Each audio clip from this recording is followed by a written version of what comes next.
Les essentiels du bassin, comme chaque semaine depuis les cinémas grand écran La Teste et Arcachon. Je suis ravi d'accueillir et de retrouver le directeur Patrick Gabé. Bonjour Patrick. Bonjour. Alors on va vous faire découvrir les films qui sortent cette semaine avec justement d'abord un film événement, Marty Suprême, réalisé par Josh Safdie avec Timothée Chalamet et Gwyneth Paltrow. Ouais, Timothée Chalamet qui vient d'être auréolé d'un Golden Globe. Exactement. Un meilleur acteur, c'est pas rien. Et puis, on le présente plus, Interstellar, Wonka, Dune et combien d'autres films encore à son actif.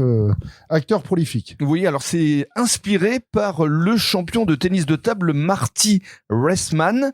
Donc c'est une histoire vrai. Oui. Donc Marty, c'est un jeune homme à l'ambition démesurée. Il est prêt à tout pour réaliser son rêve et prouver au monde entier que rien ne lui est impossible. Il veut devenir un grand champion donc de tennis de table. Et alors ce que j'ai aimé dans la bande-annonce, c'est la bande originale avec le titre de Tears for Fears. Exactement. Everybody wants to rule the world, ce qui signifie tout le monde veut dominer le monde. Exactement. Donc c'est effectivement d'actualité. Et Gwyneth Paltrow, donc qui est également au casting. Donc ça promet effectivement un joli biopic. Voilà, couture dans un autre registre. Alors là, c'est signé Alice Winocourt et c'est avec Angelina Jolie, Ella Rumpf et Anya Haney. Oui, et Alice Winocourt, pour ceux qui la connaissent pas, on pourrait croire qu'elle est américaine, mais pas du tout, elle est française. Oui. Le dernier film que j'avais adoré d'elle, c'est Revoir Paris, sur les événements des attentats de 2015, avec Virginie Efira et Benoît Magimel. Exactement, avec Virginie Efira, Benoît Magimel.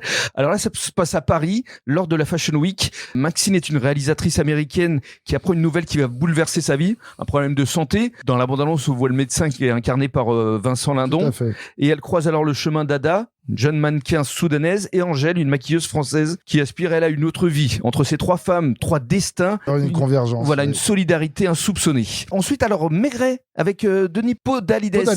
Voilà. De Pascal Bonitzer. Exactement. Maigret et le mort amoureux. Et le mort amoureux, exactement. Donc là, on est dans les classiques du film policier. Oui. Et les magnifiques romans de Georges Simenon. Et on retrouve à l'affiche donc Denis Podalides, pour ceux qui ne le situeraient pas, mais tout le monde le connaît maintenant.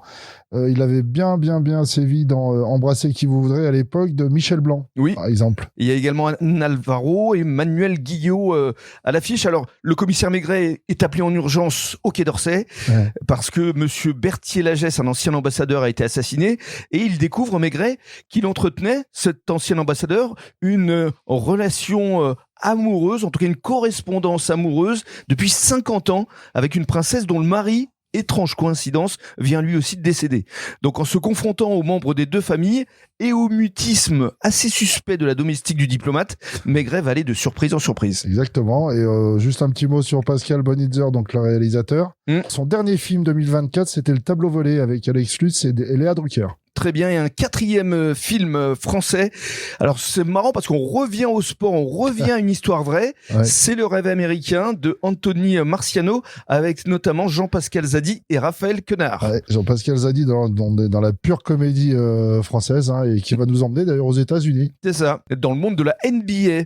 Parce que personne n'aurait jamais parié sur Jérémy qui est coincé derrière le comptoir d'un vidéoclub à Amiens ou sur Bouna qui faisait des ménages à l'aéroport d'Orly. Sans contact, sans argent, rien ne les prédestinait à aller aux États-Unis pour la NBA. Et là encore, comme je le disais, ce film raconte le parcours de deux outsiders qui, grâce à leur passion, cette fois c'est pour le basket et pas le tennis de table, et leur amitié indéfectible, ils ont bravé tous les obstacles pour réaliser leur rêve américain. Bien sûr. D'où le titre de ce film, évidemment. Magnifique. À venir découvrir ici au cinéma grand écran. Merci Patrick, à la semaine prochaine. Bonne semaine.